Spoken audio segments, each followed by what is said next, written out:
Hello, Lakers Nation. Welcome into the LakersNation.com YouTube channel and live show.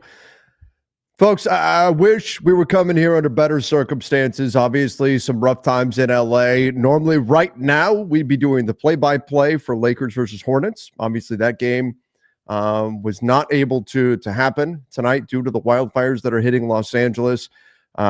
We're going to do a few things on tonight's show. Of course, we're going to talk Lakers. We're going to talk about the trade market. We'll talk about rotations. We'll talk about the injury reports, all that kind of stuff. But we're also going to kind of check in on how everybody's doing. We'll talk about what's going on and all of that. So joining me tonight, so glad that he's here with me. And that is my guy, Matt the Optimist Peralta.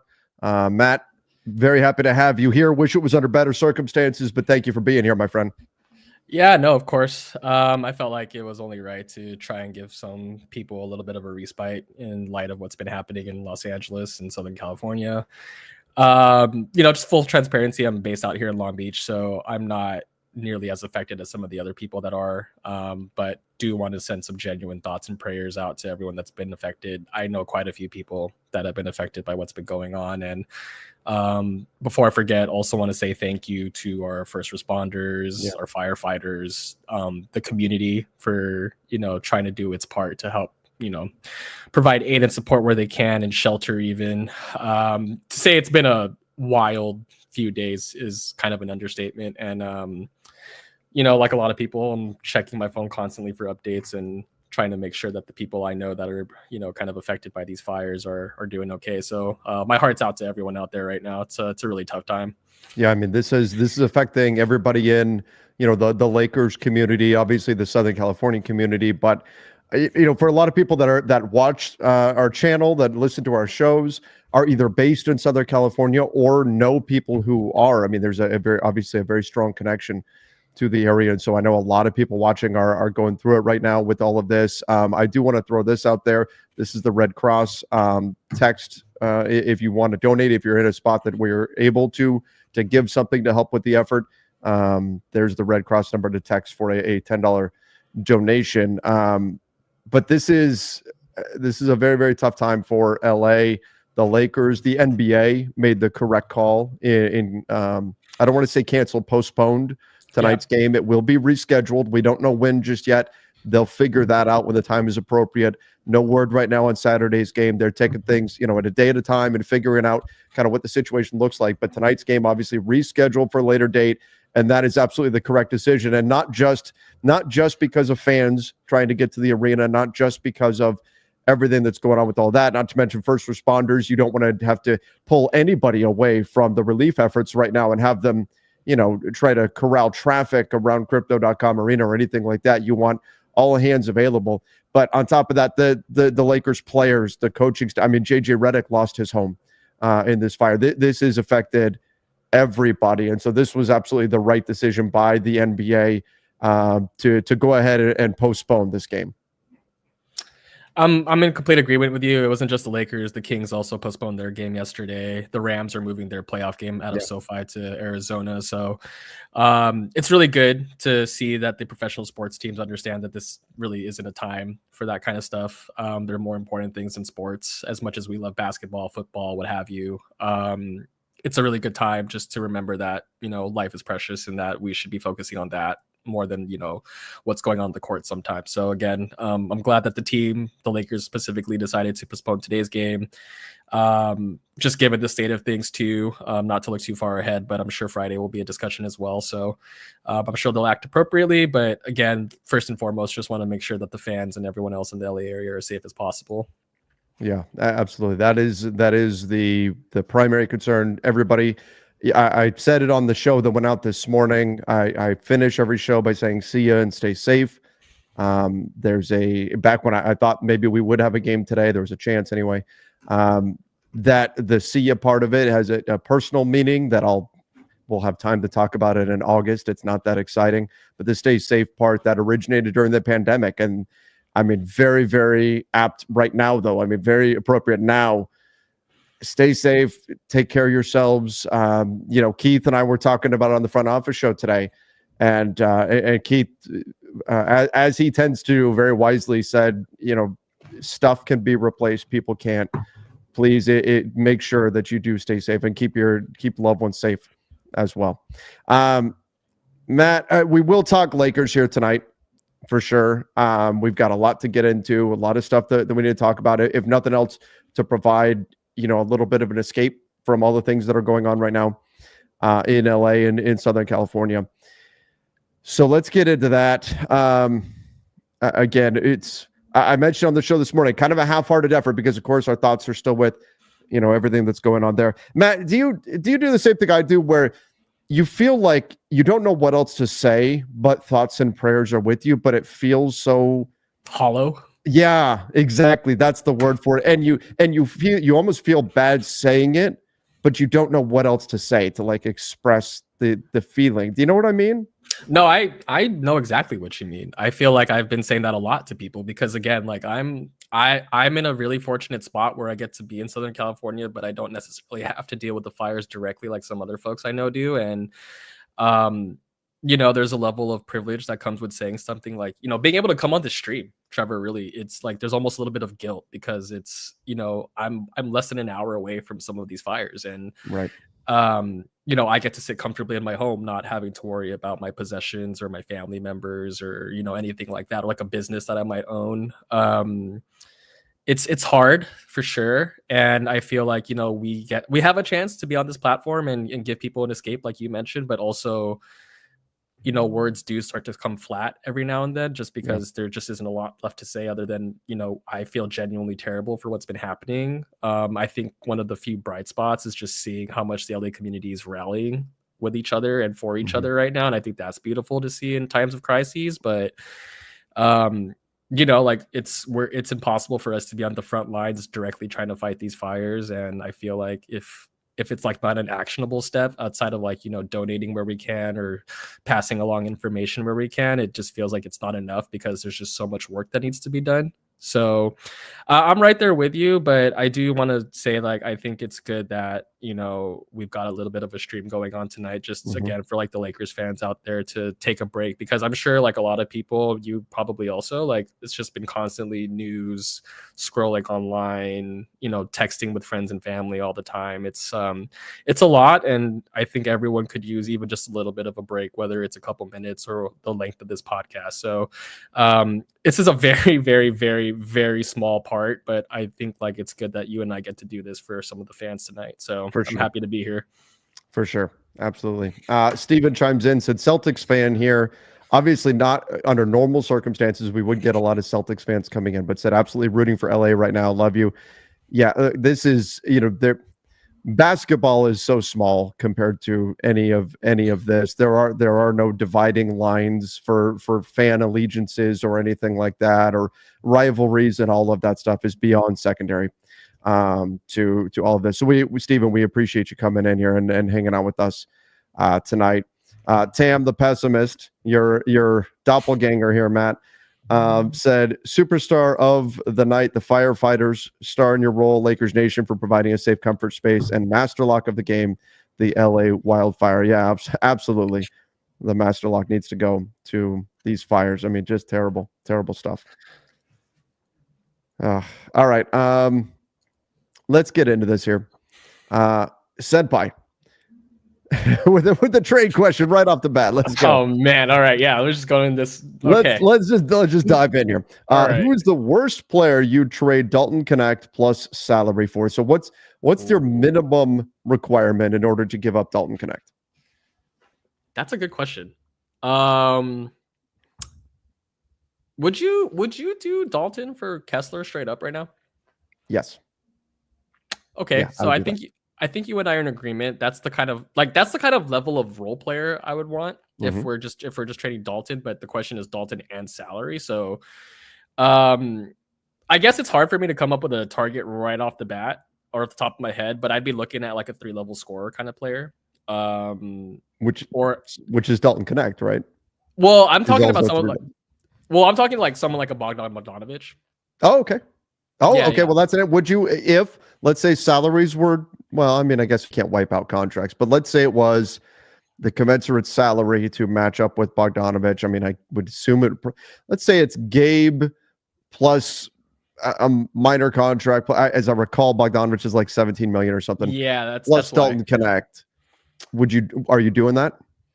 Yeah, like I think that's the direction I'd be going. I don't know if I'd be trading Dalton for Bogdan though. If like that's the centerpiece of the deal. Yeah. I don't think I would do that, but that's I'm trying to say like that's the direction of player I would go in if that was on the table. Yeah, I think that's. Hey, I was right. 17.2 million for Bogdanovich. You need to stop looking at cap sheets, Trevor. You need to See, here's the thing, and this is where my wife gets upset at me because I can remember what a role player on the Hawks is making on the salary sheet, but I can't remember what my wife told me an hour ago that I'm sure was very, very important and I need to know. And then she's going to ask me like in a few days, hey, remember that thing we were talking about? And I'm just going to do a blank stare and get myself in trouble. But I think it really comes down to the way I would summarize it is this. Obviously, you move Dalton Connect for an all-star. If it's a role player, it has to be a role player that is such a perfect fit that you think that player can have an outsized impact across your roster. That's what I'm looking for if I'm going to move a talent like Connect right now. What's your answer to this question? I think I threw you Kessler and I threw out Bogdan, but like Kessler. Okay. Kessler But like, for sure. Any of the like as long as they have to be south of 30 for me. So like a Jakob Poeltl makes it. He would make the cut. Unless you're telling me it's like a super, like if you told me I could turn Dalton Connect into Jimmy Butler and contracts like Ron Iverson. Right. I mean, like that's crazy. Yeah. But in general, somebody south of 30 talking like a Jakob Poeltl, someone like that would be interesting. It's not just bigs, obviously, but other guys you could look at. I mean, who's like a souped up version of Keon Ellis? Because that would be a great fit, but I would need a higher level version of that. I see where you're going with that. Like, okay, I've got to go. Like, if you told me that I could turn Dalton Connect into Lou Dort, I would do that. Oh, I would do that. The Thunder are never doing that, but no. I would definitely do that. Yeah, I would do it. The Thunder would never do that. The Thunder would not. But that's the kind of thing that I would do. So yeah, okay, so you're going on the defense, and I'm looking for some more scoring, but I think we're kind of in the same boat of like we wouldn't just trade him to. There has to be like a meaningful role player, like probably a starter is like my baseline for the trade. Here's a couple of good ones. Would you do it for Norman Powell? Yes. Okay. I think Norman Powell is probably what Dalton Connect at some point will be to a degree. What about Marcus Smart? And I just talked about him on the last show. Right. Oh, I don't. Oh. Okay. Is it just Dalton and salaries? Do I have to throw in like a second? I think Smart is $20 million off the top of my head. So let's say it's Dalton that sounds right. plus Gabe plus Christian Wood or something. I know that doesn't quite get you there, but I think you're a little short. Yeah. If push came to shove and I didn't need like to throw in much more than just the salaries, like if I just threw in like a really late second somewhere. Oh. Yeah. I think I would do it, but it doesn't feel good. It doesn't feel as good. Yeah. It's justifiable. Like I would understand the move if it came like if Shams tweeted DK for Marcus Smart. I would look at it and I'd go, damn, that feels bad, but also Marcus Smart is not a bad player to have. Yeah. I mean, he's a guy. Honestly, I was hoping the Celtics would pass on him in the draft that year. I remember hoping that he fell to 7 and that Julius Randle was going to get picked 6 by the Celtics. And as it turns out, Randle turned out to be more than fine, but I was really in on Marcus Smart in that draft. We got some good choices in here. Would you do it for Malik Monk? Oh, I think yes. I mean, I think that's almost his ceiling, isn't it? Right? Wouldn't that instantly solve your bench scoring problem? And we get Gas Leak back. We get him and Austin Reeves. The dynamic Arkansas guys. Yeah. I mean, any of these guys that are on the list here, Herb Jones, Caruso, Kessler, Dyson Daniels, those are all easy yeses for me. Yes. I think someone's on the right track with the Herb Jones one because I mean the Pelicans are the Pelicans, but I don't think I would do it for Davion Mitchell. I wouldn't do it for Davion Mitchell. I've got a good one for you here though, Matt. I've got a really good one. Would you do it for Cam Thomas? What do I need to get to Cam Thomas? Not much. He's making like 4 million. I think you might be right. You're talking about a minimum salary at most. I think he makes a little more than Connect does, but Extension eligible too, huh? Yeah. Oh. I would do it.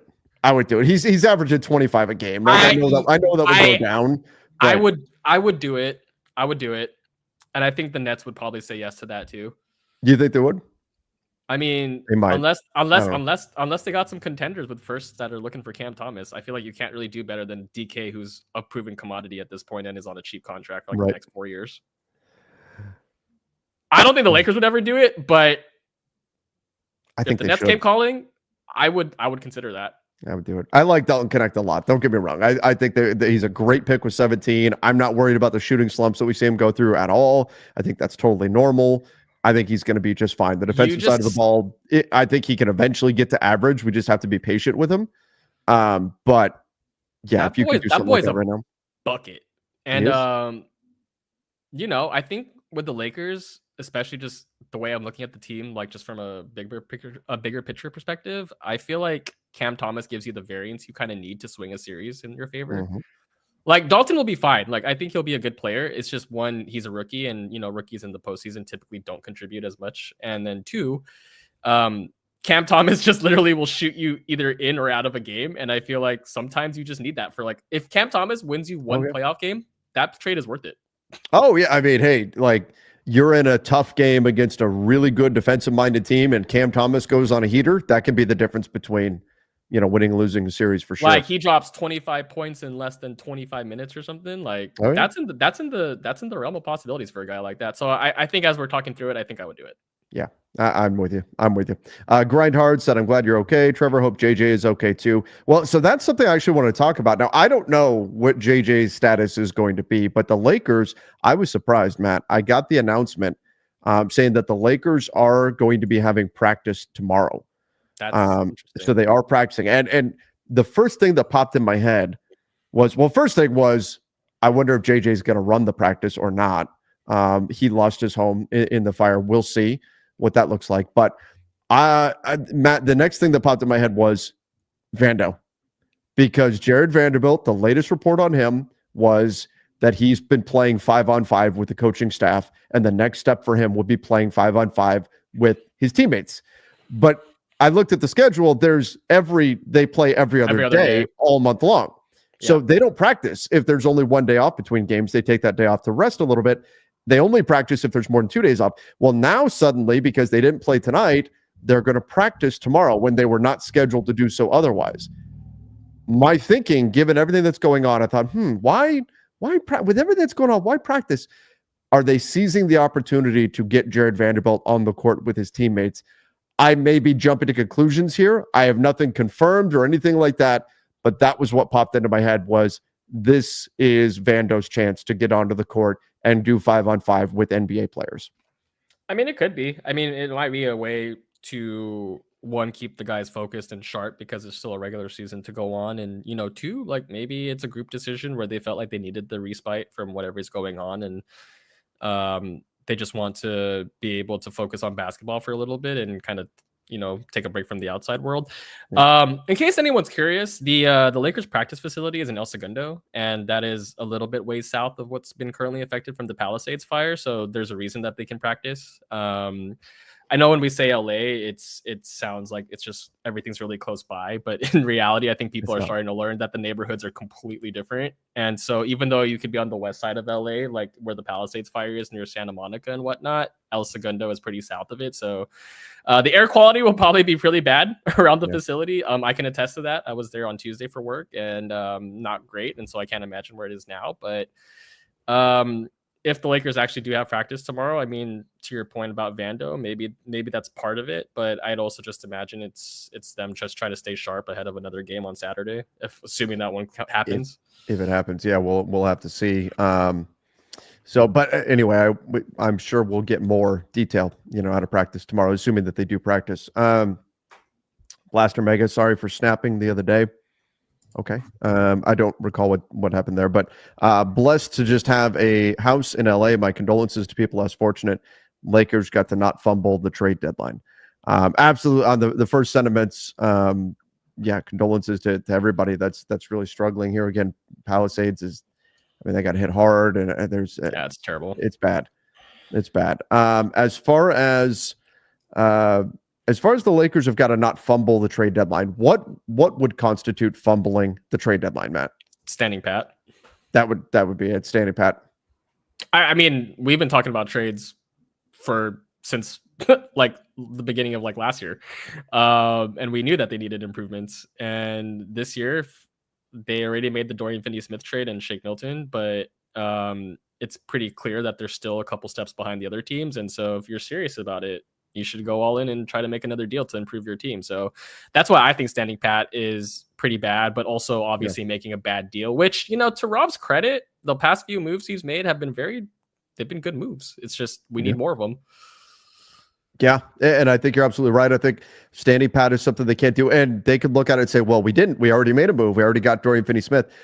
I think we all recognize, especially, I don't know, Matt, if you saw the Thunder and Cavs game. God, they're so far away from that level of play. So freaking good. When I saw that, I'm watching that game, and first of all, I was just thinking. Oh, you and I said two different things, by the way. What?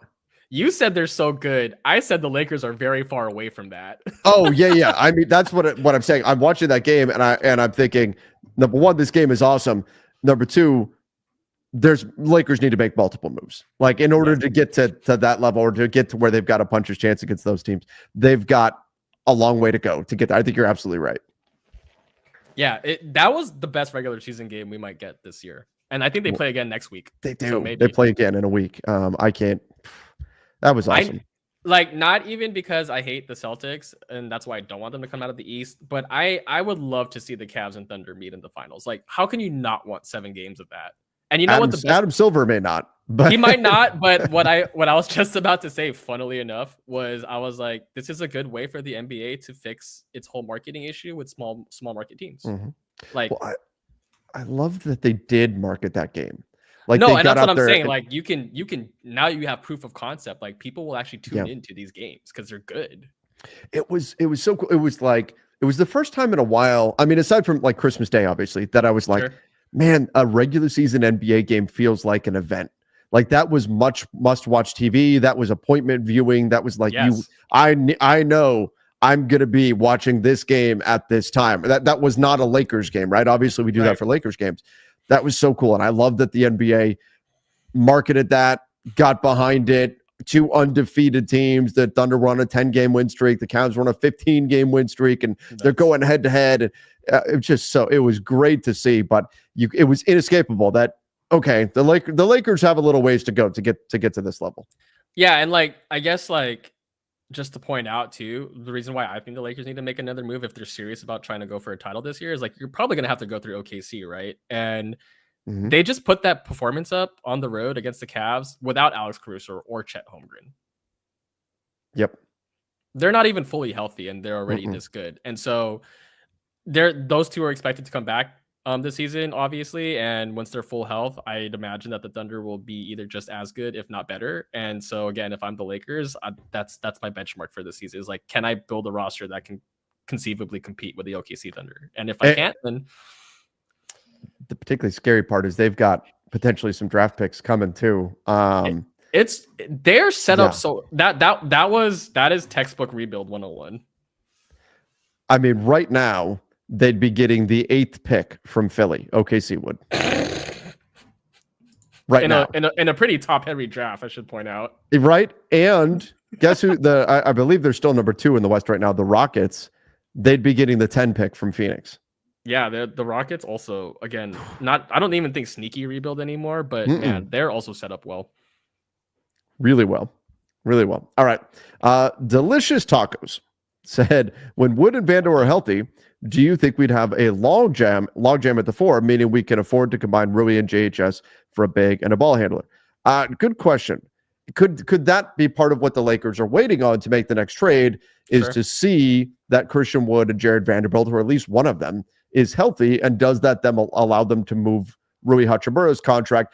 I'm not trying to get rid of Rui Hachimura, just math-wise. Yeah. To make a bigger deal, it's easier around his contract. Could that be part of the Lakers' plan here, is to see if those guys are healthy, and then if they are, that gives them the ability to move Rui in another deal? Yeah, I mean, I'd imagine so. I understand the thought process behind wanting to just evaluate your overall roster before making another move.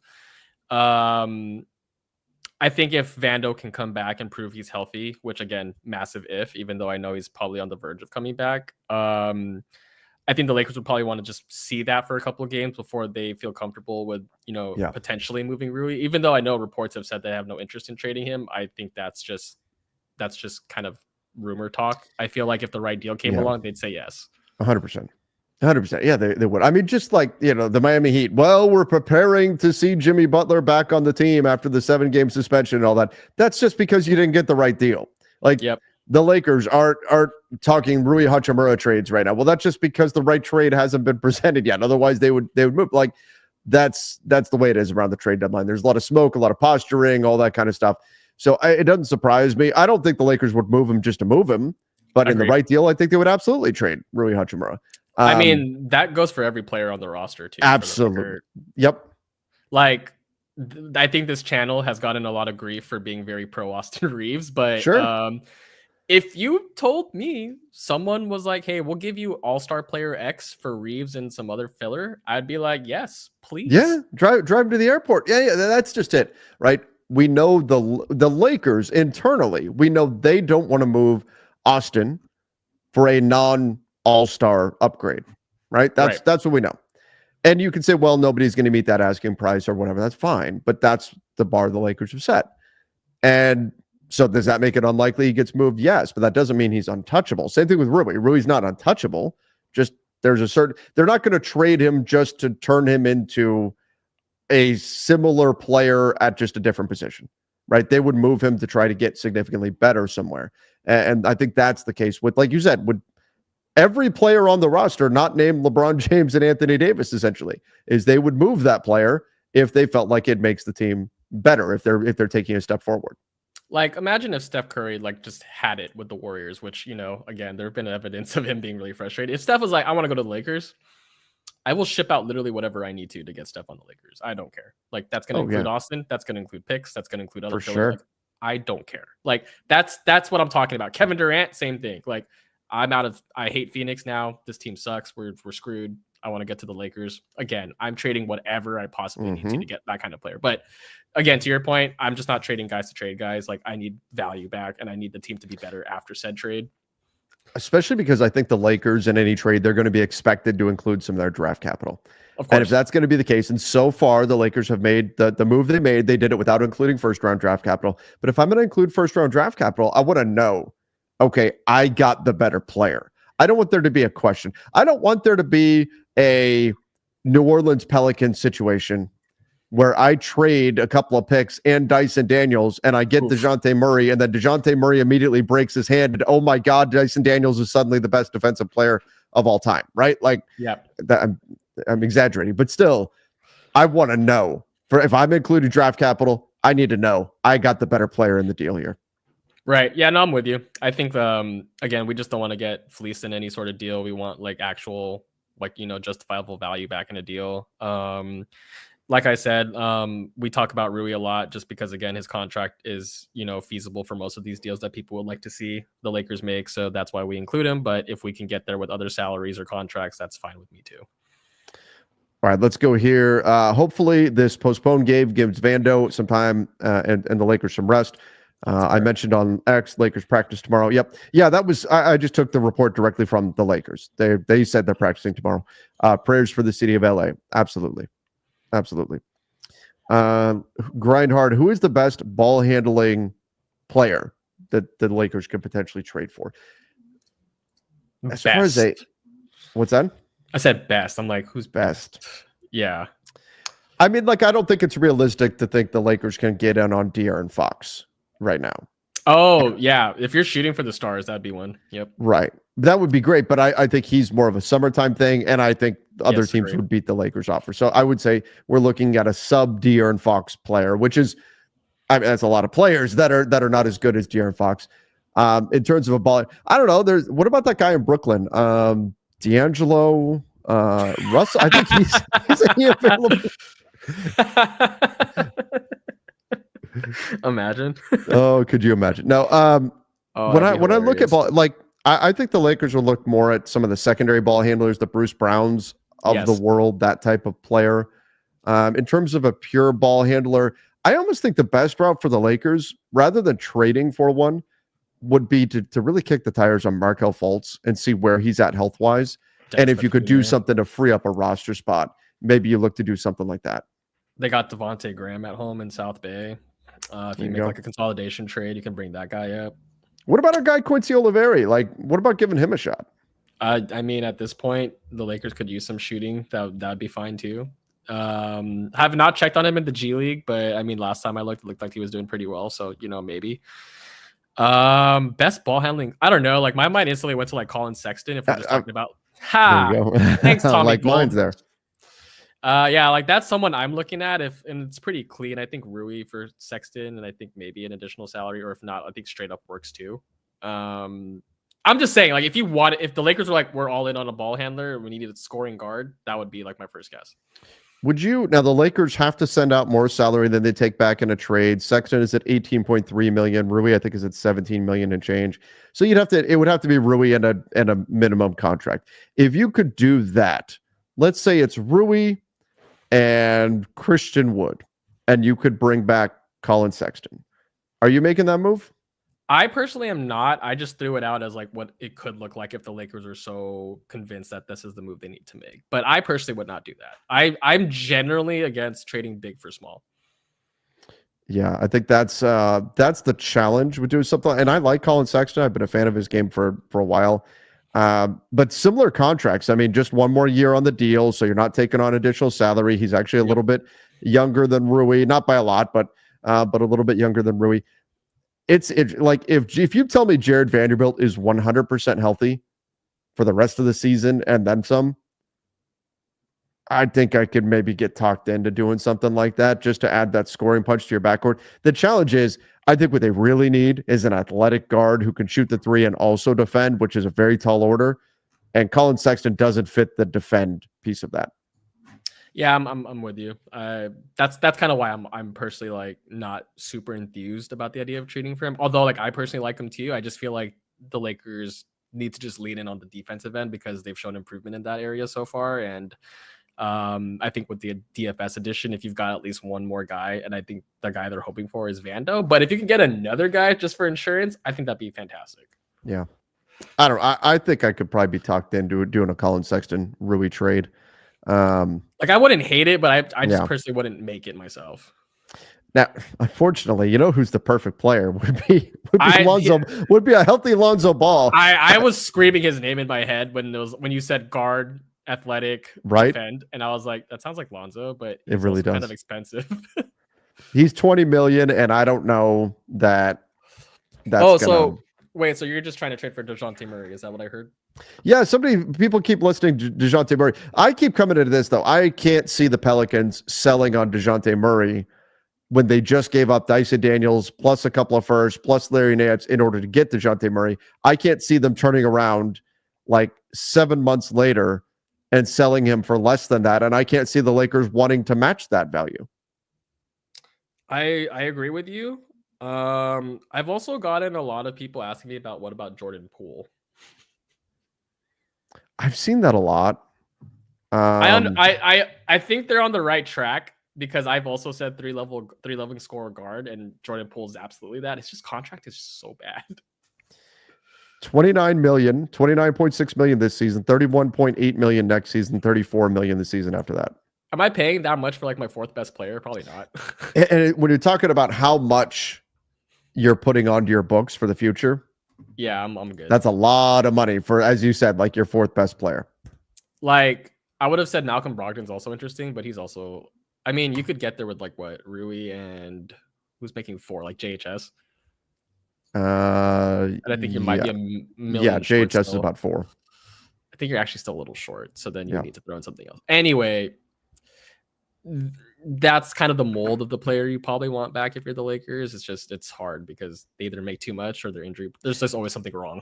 Yeah, it's the contract. You're not getting a solid defensive player with Jordan Poole either. You're getting a guy who can certainly score the ball, but if I'm like, what's his ideal role? Probably a 6-man scorer off the bench, right? Yes. That's too much to pay for that role. Yeah, and that's why going back to the DK Cam Thomas swap.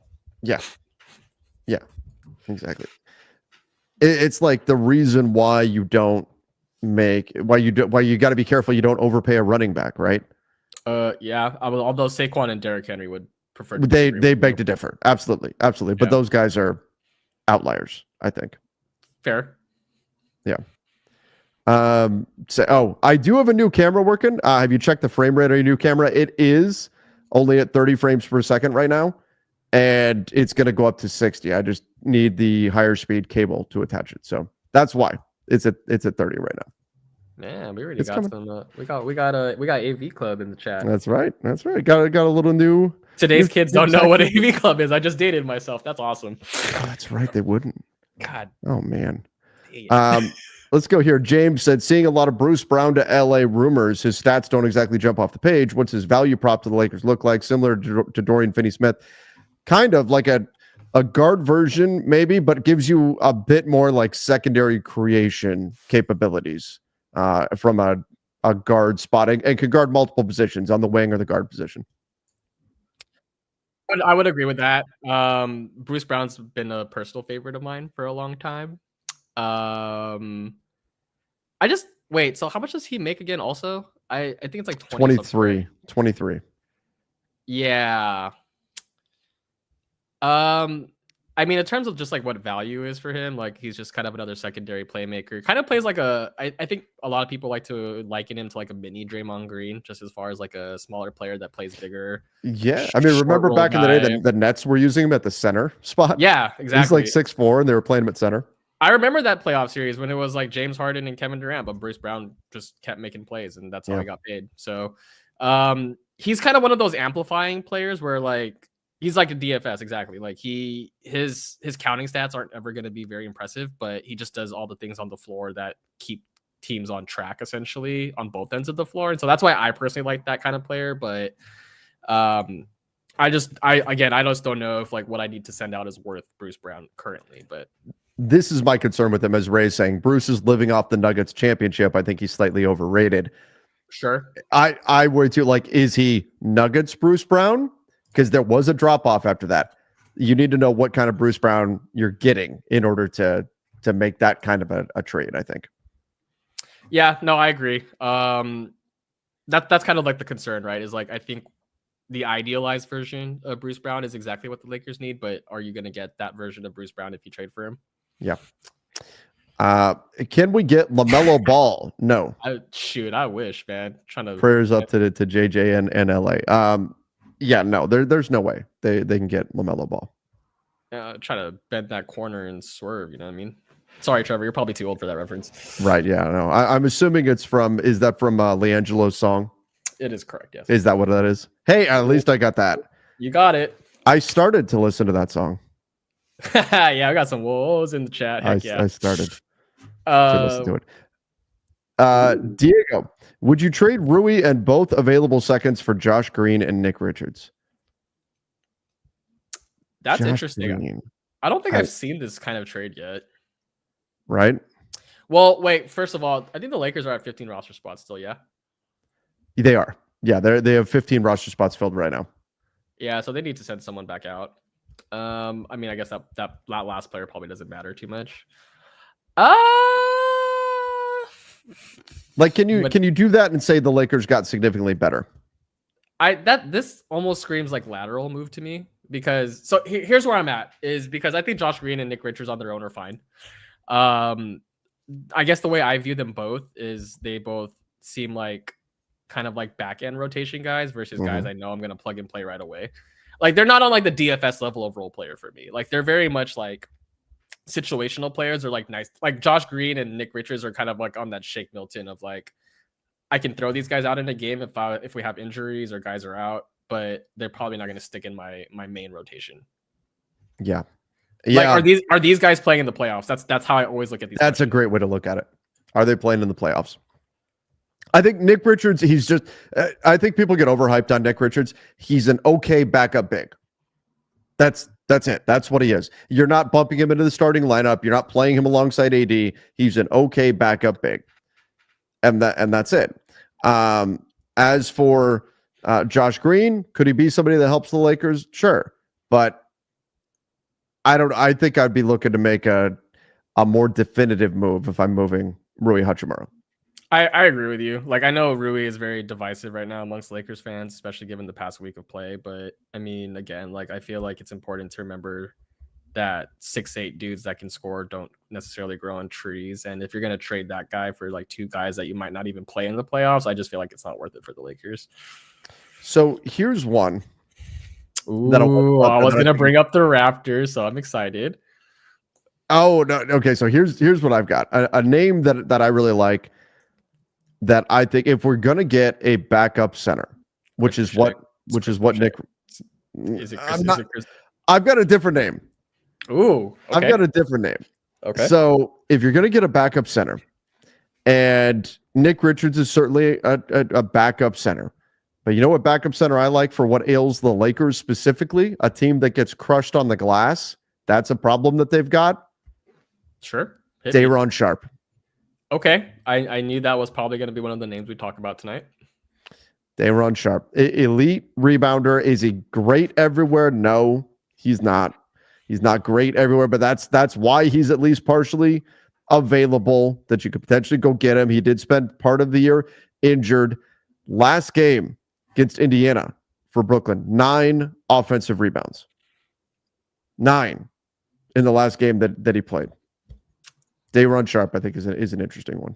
How much does he make? Like $4 million. Okay. So I'm assuming he's not in the DK for him straight up conversation, right? But you would.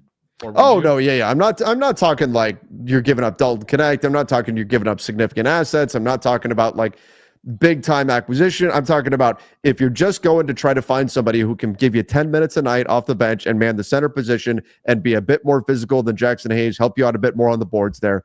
That's a name that I would be looking at. So the only reason why I'm a little skeptical that would ever happen is because they just traded with the Nets, and usually those kinds of deals get rolled into each other. I wish they'd just gotten him there. Yeah, that's my point. Like, I feel like if that deal was going to materialize, it would have happened already. Like, they could have thrown in another salary to make it work. But I like the thinking. I mean, like, he's a really popular target for a lot of folks. And I don't disagree. Like, I think that would be a good ad. I was actually looking at Chris Boucher because it was on the screen, and I was like, he's actually been playing really well. So would that be an option for you? Would it be Chris Boucher? I mean, would it be like Gabe for Chris Boucher? Yeah, that's essentially what it would be. Yeah, I'm cool with that. God, how is Chris Boucher 32 years old? I don't understand either, because I was like, that has to be a typo or some other number, but it's like Jordan Clarkson is 32 years old, and it just doesn't feel like that should be possible in any kind of way. Yeah, I agree with you. No, like, I think like I would be targeting a little higher because I think Jakob Poeltl's pretty interesting for me specifically. Oh yeah. And I don't think the contract's bad at all. I know there's like 2 extra years and one is a player option, but I mean 20 million in this economy for like a starting center. But if you're trying to go like a little cheaper and you don't want to send out as many assets, I think Chris Boucher is a logical target too. And I think a lot of people in the chat are also throwing O'Shea Agbaji as well, so like kind of a flyer small forward. And I'm like, if you told me Rui and some picks for Chris Boucher and Agbaji, sure. Yeah, I would do that. I don't think the Raptors are doing that, but if that was on the table for me, like absolutely. There's a lot of people saying Chris Boucher is too skinny. I mean, we're losing our minds over Christian Koloko center minutes. I mean, but that like okay, for example, right now we see people are going crazy when you see Dorian Finney-Smith on the floor. And going, oh my God, this guy's so good. Is he really that good? I'm talking about defensively and off ball, or is it just he looks that good because Rui's that bad off ball? You know what I mean? Like, yeah. So when we talk about, people are going crazy over Christian Koloko, well, Christian Koloko is like what, 235, something like that. Is it just because Jackson Hayes is like 215 pounds that the people get excited about Koloko? You know, like if you put in a true physical player, like if the Lakers suddenly have Steven Adams, you would just go, oh, what? Whoa, a large human being has joined our team, right? And just the contrast would be striking, I think. And that's a little bit of what's happened with Dorian Finney-Smith and Rui Hachimura. And again, I like Dorian Finney-Smith. I'm just saying he looks even better because we're used to seeing Rui off ball. And you see Dorian Finney-Smith, you go, oh my God, that's what that's supposed to look like. That's, you know, that I kind of have the feeling the same would happen if the Lakers actually got a very large human being to play the backup center's position. Sorry, I don't know why my mind went to like Harry Potter and the troll that enters like the castle, and I'm like, there's a large being here. Like I don't know why. Like, and when you brought up Steven Adams, I'm like, he would be perfect for that part. Sorry, it's been a really long week, guys. So Matt, the other day I was, the Dear Darwin videos that I was doing, the short videos that I was doing. Those are so funny. I need to do it. I just didn't feel the time. Once the fire stuff started, I had one in my head that I was going to do, and then I didn't feel it was appropriate once all the fire stuff started happening. I get that. Yeah. But I even got the clip ready and everything where I was going to talk about, I was going to do a call to Rob Pelinka, and I was going to talk about Steven Adams showing why the Lakers need another big, and I was going to cut to a clip of Jason Momoa and Aquaman just slamming human beings all over the place. I had it all lined up. I was ready for it, Matt, but we'll do it soon. Yeah, keep that one in the chamber for sure. It'll be there. But back to your point, though, I mean, I'm in agreement. I think that, players maybe look a little bit better than they normally do because the Lakers or another team has just been deprived of that specific skill set for a while. Yeah. It's like the bar so low. It's like dating. And I had to loop one in. No, it's just like, you talk to people that have dated for a long time and then they finally meet someone and like there's nothing necessarily like outstanding or special about them. It's just that they do the basic things that have been missing in your previous relationships. So the bar is just so low. So when someone comes in and gives you basic necessities like communicating and time, it's like, oh my God, this person's amazing. That's what I feel like. It's like trading for players at the like when DFS started like rotating on defense, I'm like, oh my God, like I've never seen that before. It's so great. Basic like time, like they're a good human being, that type of thing. Yeah, like he makes time for me, like he texts me on a certain, like he doesn't ignore me, like he takes me out on dates, like or like girls, like if you're like dating someone and she's like, yeah, like she's really responsive, like she's only talking to me, like we have fun together. It's like that sort of like, oh my God, like I've just been deprived this entire time and I never knew what it was like until someone showed me the way. Does that also apply to hair color? Like if you date a blonde and it just does not work out, does the next person being a brunette or something, does that fix? Is that like does that like feel better? Oh my God, we're already off the rails. This is hilarious. I don't know if it's necessarily good or bad, but I mean, sure. Hey, we're lightening the mood. This is what I'm here for. How did we get here? Oh yeah, Rui Hachimura. That's right. How did we land here? We were talking about players that the Lakers haven't had, and of course my mind went to things I just haven't had in previous relationships. So there's that. Oh, we wound up being therapy session for Matt Peralta here. Yeah, my trauma is leaking. Sorry, guys. Let's go here. Ali said, "Do you think the Lakers are waiting for more dominoes to fall before going all in, like to see where Ingram, Beal, Jimmy goes? I want Cam Johnson and Kessler." That could be part of it. I think they're waiting to see what their team really looks like. If and when, again, fingers crossed, Jared Vanderbilt proves to not be a mythical creature, but actually a player on the Lakers. That's something I think they're waiting to see what the team really looks like at that point. But part of it too could be just reading the market. And I think the problem they've got is so far, all the moves that have been made have involved expiring contracts. They don't really have any more of those to spend. So they've got to wait for the market to soften a little bit and teams to say, well, okay, we're obviously not going to get the expiring contract we want for this guy. I guess we'll take a player that's got more years on their deal. I think that's part of this too. Yeah, no, I wouldn't be surprised. I think like when those players that were brought up, if they go, I think it kind of does leave open some opportunities for Lakers to come in. Asking prices will also probably go down as we get closer to the deadline. So, I think that's part of it. And then as for the Cam Johnson Kessler part, like, yeah, those guys would be great. I think Cam Johnson is really hard to get if you're the Lakers, but then Kessler is pretty straightforward. Although we have gotten some reports now that the Jazz aren't shopping him, which again, maybe that's just them trying to drive prices as high as they possibly can. Who knows? But until I am firmly told no, I'm still probably chasing after him. Yeah, I don't think they have enough draft capital to get both guys. I agree. And on top of that, if the Nets say, well, I mean, they did in the Dorian Finney-Smith trade, they preferred an expiring contract. If the Nets say we only want expiring contracts for Cam Johnson, the Lakers can't get there unless they incorporate a third team that has those. But I mean, in theory, Rui and Gabe for Cam Johnson plus draft capital, JHS for Walker Kessler again plus draft capital would have to be added in there. I just don't think they have enough of the draft capital that you would need to get both those guys. I just can't see that. I think you need 2 firsts plus the Jazz would probably demand more just for Kessler, and I think the same may hold true for Cam Johnson. Yeah, I'm personally not really optimistic about Cam Johnson just because I think his market is going to be way more expensive, and I feel like the Lakers, like, again, this is the fun part about having a really good young team with cost controlled contracts and plenty of draft capital is you can make any trade you want. So if Cam Johnson ends up going to like the Thunder, for example, right? Like if I was Sam Presti and I'm like, I've got a really good young core. I'm first in the West. I just hung with the Cavs shorthanded. If I trade for this guy and all I gotta do is trade some salaries and picks to get him, and I got a boatload of picks, I'm doing it. Lakers, the Lakers literally cannot compete with that sort of offer if it was on the table. Yeah, I agree. That's the problem. You've got teams out there that have all the picks and all the things they can do. And like what happens if Houston wants to get Cam Johnson? They could do it. They could. Yeah, they could. Scary thought, but they definitely. Sorry, I why are all these good young teams in the West? Why? Why can't we have some of these teams in the East?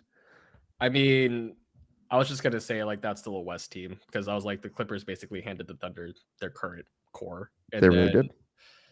The Houston Rockets pounced at the right time with the desperate Nets team. Can you imagine? I mean, remember back in the day when the James Harden from Houston trade happened? Imagine if the Rockets didn't screw up and let the Cavs swoop in and steal Jared Allen. God, I remember that was so dumb. Like you knew it at the time too. So confusing. I was like, why would you take Jared Allen back? Right.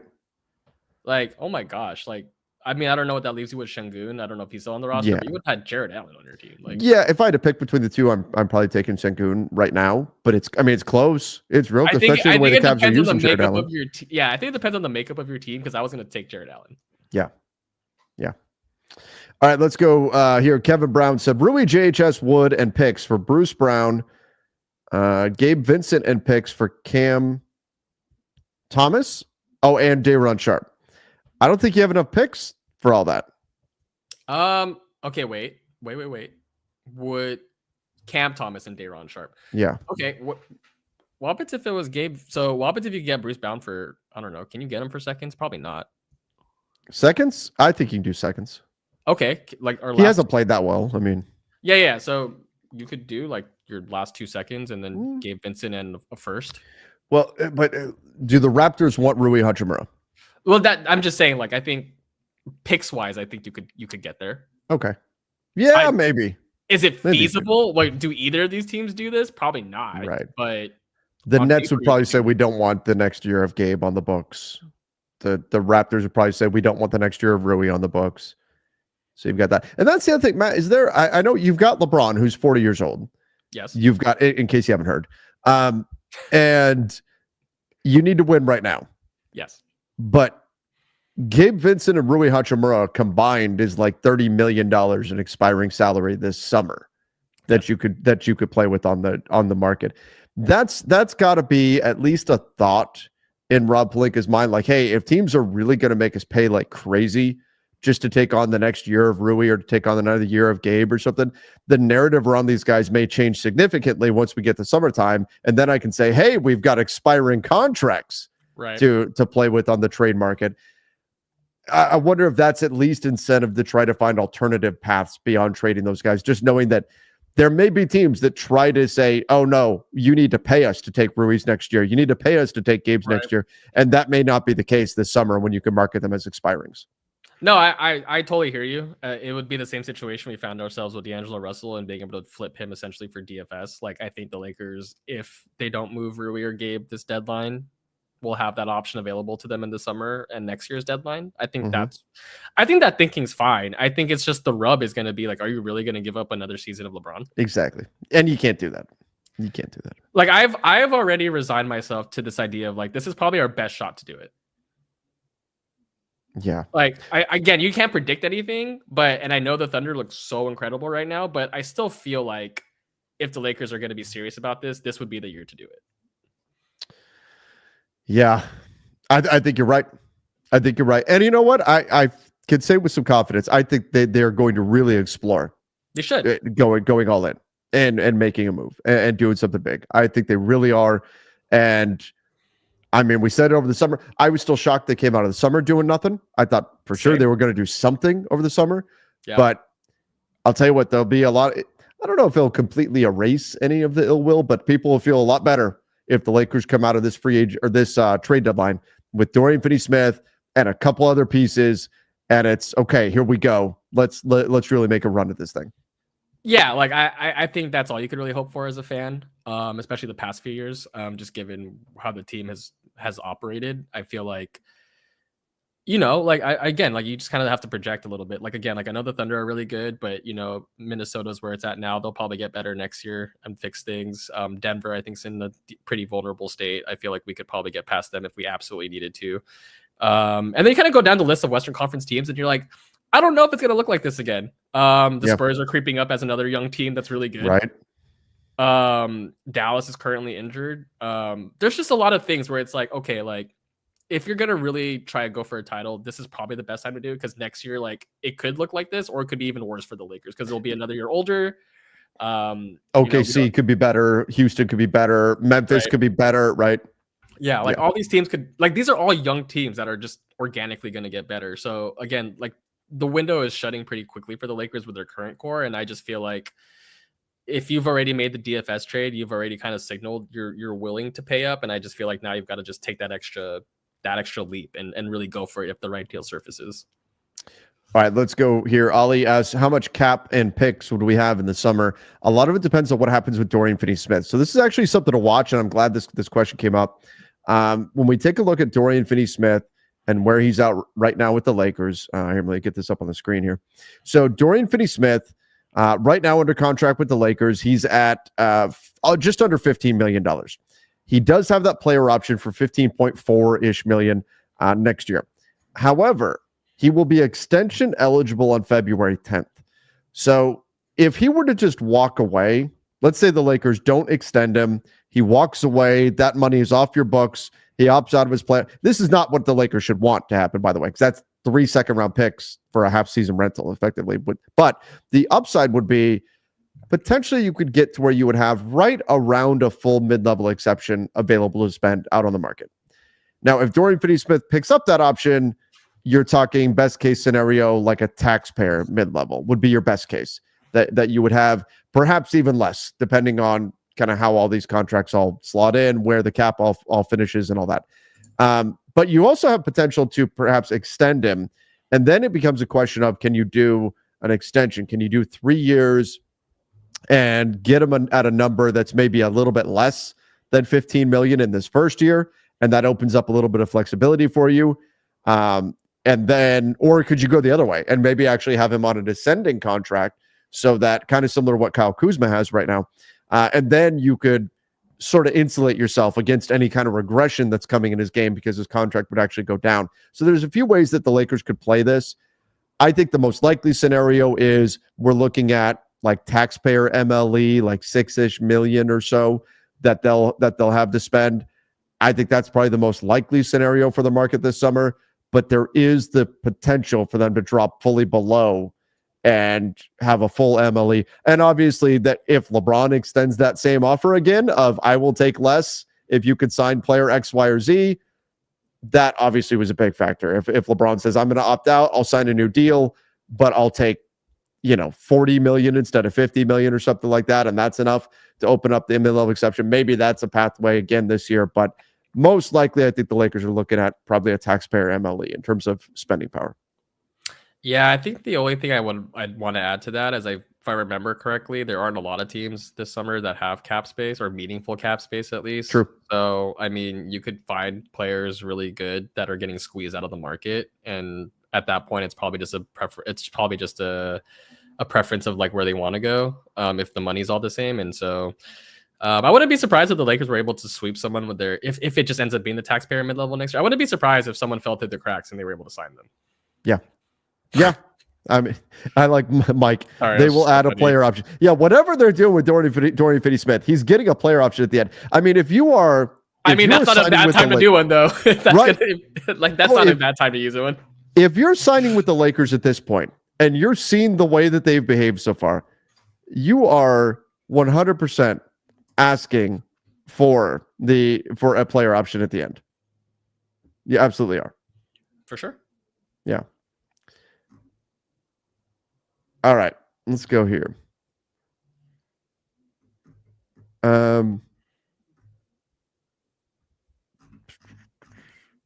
I like Cam Thomas. Imagine a 10-man rotation of Austin, Max, Dorian Finney-Smith, LeBron, AD as your starters. Okay.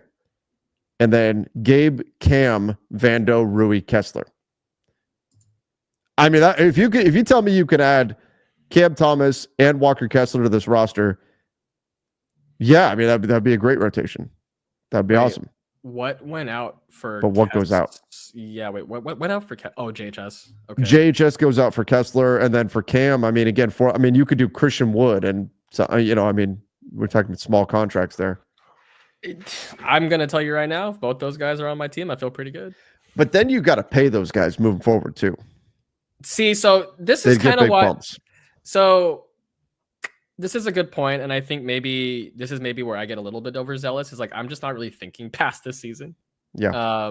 If I've got to pay those guys to keep them, I feel like that's okay because one, I just want the player now, and then two, like these are still relatively young players, especially Kessler. Like I've talked about this with some people offline, even about like if some people really have reservations about Walker Kessler and having to pay him whatever he's going to get paid, like he's still young enough to where he's an asset and you're probably tearing down anyway at some point in the future if this doesn't all work out. So you can trade these guys again. Like you're not married to these people forever. And so I think there's a way that you can recoup assets back down the line after you've paid these guys if you need to actually rebuild the team. Yeah. That's where I'm at. That's the key. That's the key, right? Like I feel like some people think like once you trade for these guys and pay them, that's it, and that's just not true. Like you can move contracts around all the time in the NBA. It just depends on how motivated you are to do it. But for this season specifically, like if these two guys came up in trade talks and the Lakers were able to execute deals for both of them, I think they should absolutely do it, and I think they'd be a better team for it. How confident are you the Lakers make a move? A move? A move. They do something by the trade deadline. They do something else beyond Dorian Finney-Smith. They do something else. I'm at like a 7.5, 8. Yeah. You? Yeah, I think I'm the same. I think again though, I feel like the problem is I got burned over the summer because I was expecting moves over the summer and then nothing happened and I went, oh my God, they can't really be doing nothing, right? And then that's what they did. So that lingers. But it's got to be like an 8. Like I just can't imagine them just sitting out and saying, okay, well, we're good as is. I can't. I will say if they didn't trade for DFS when they did, I probably would be way less confident. Yeah. Yeah. DFS was showing everybody, hey, we can make trades. We didn't forget how to ride the bike. We could do this. Jonathan said, hey, Trevor, Lakers should go all in with their 2 first-round picks and secure their future because once LeBron is done, the Lakers aren't going to get another player like LeBron. I don't disagree with this thought, really. It has to be for the right player, but I don't necessarily disagree with the thought. Yeah, I mean, there's no... First of all, are you getting another player like LeBron? No, there's one LeBron. That's it, right? I mean, so you got to factor that in. But I think... Look, you said you there's never going to be another Kobe, and that's true. There's never going to be another Kobe, but then the Lakers got LeBron. There's never going to be another LeBron. That's true. But who's the next star that's coming in? And you have to make sure that you at least open up the path to get a player like that, because as much as parity rules the day in today's NBA, it's still a superstar-driven league. Sure. And we walked that path of rebuilding. It's not fun. It's a lot of, I hope this draft pick ends up being the guy. I hope this pick becomes the next superstar. And if they don't, well, then it's another year. And we hope the next draft pick becomes the guy. And if they don't, then it's another year, right? It's not a fun place to be. And I know a lot of people are eager. Oh, they should just rebuild. They should tear it down. They should do all that kind of stuff. There is no certainty with a rebuild. There's no certainty. And so I think that speaks to, yeah, if you think you've got an opportunity to go win right now, go try to win right now, because I mean, draft picks that are far from an exact science. I mean, ask the Warriors with James Wiseman, ask the Cavs with Anthony Bennett, right? I mean, how many the Pistons with Darko, when they could have had Carmelo Anthony? I mean, the NBA history is littered with picks that looked, maybe you thought they were great. You did all the research and everything, and it just didn't work out. You just never know with these things. Yeah, I mean, the hit rate on draft picks is so low, and I think maybe some people are a little overconfident with the Lakers because they've generally scouted and drafted really well in recent years. But if you're talking about a full-scale rebuild where you're looking for your next star player, gosh, like that just takes a lot of luck and the right opportunity and like the right circumstances. Like I won't be like, I'll be honest, like the Anthony Davis trade when it happened, like that was just very fortuitous moment for the Lakers. Just happened to have LeBron the year before, and then Anthony Davis just is like, I'm out of here. Please trade me to the Lakers. Like that situation was like perfect time and place kind of situation, but going forward, like you just can't predict that necessarily. And so that's why I've been more willing to trade the picks as of recently, just because, again, like I think this current iteration of the Lakers is probably their best bet to win a title. And again, winning a title, very, very, very, very hard. The odds are already small, no matter what team you are. But if you're the Lakers specifically, like I just can't imagine your chances are going to be much better next year. So true. Unless you're going to trade LeBron and Anthony Davis this season or this summer, I feel like you kind of owe it to them and the franchise to go all in. For sure. Yeah, agree 100%. All right, everybody.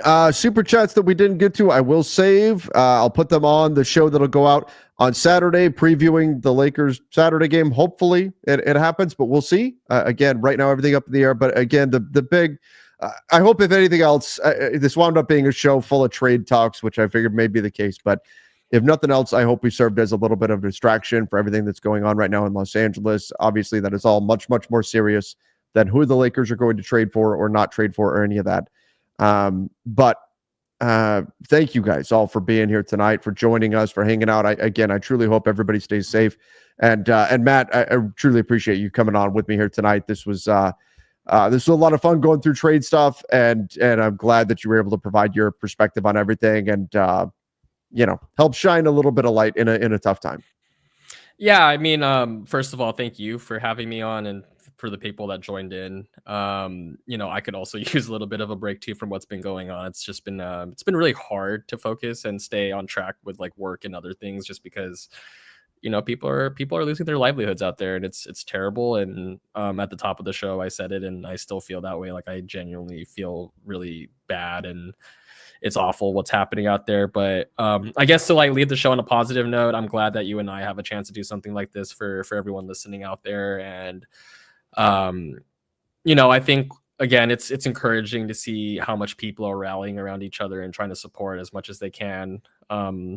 So, I'm happy to see that. I hope that continues, continually praying that these fires get contained sooner rather than later, and that, we can start, healing and rebuilding, and, better days are ahead for sure. But I know right now it's tough. So again, my thoughts are out there with everyone going through it, and I'm hoping for better days soon. Absolutely. Well said. Well said indeed. All right, everybody. We appreciate all of you for joining. Till next time, see ya, and please do stay safe.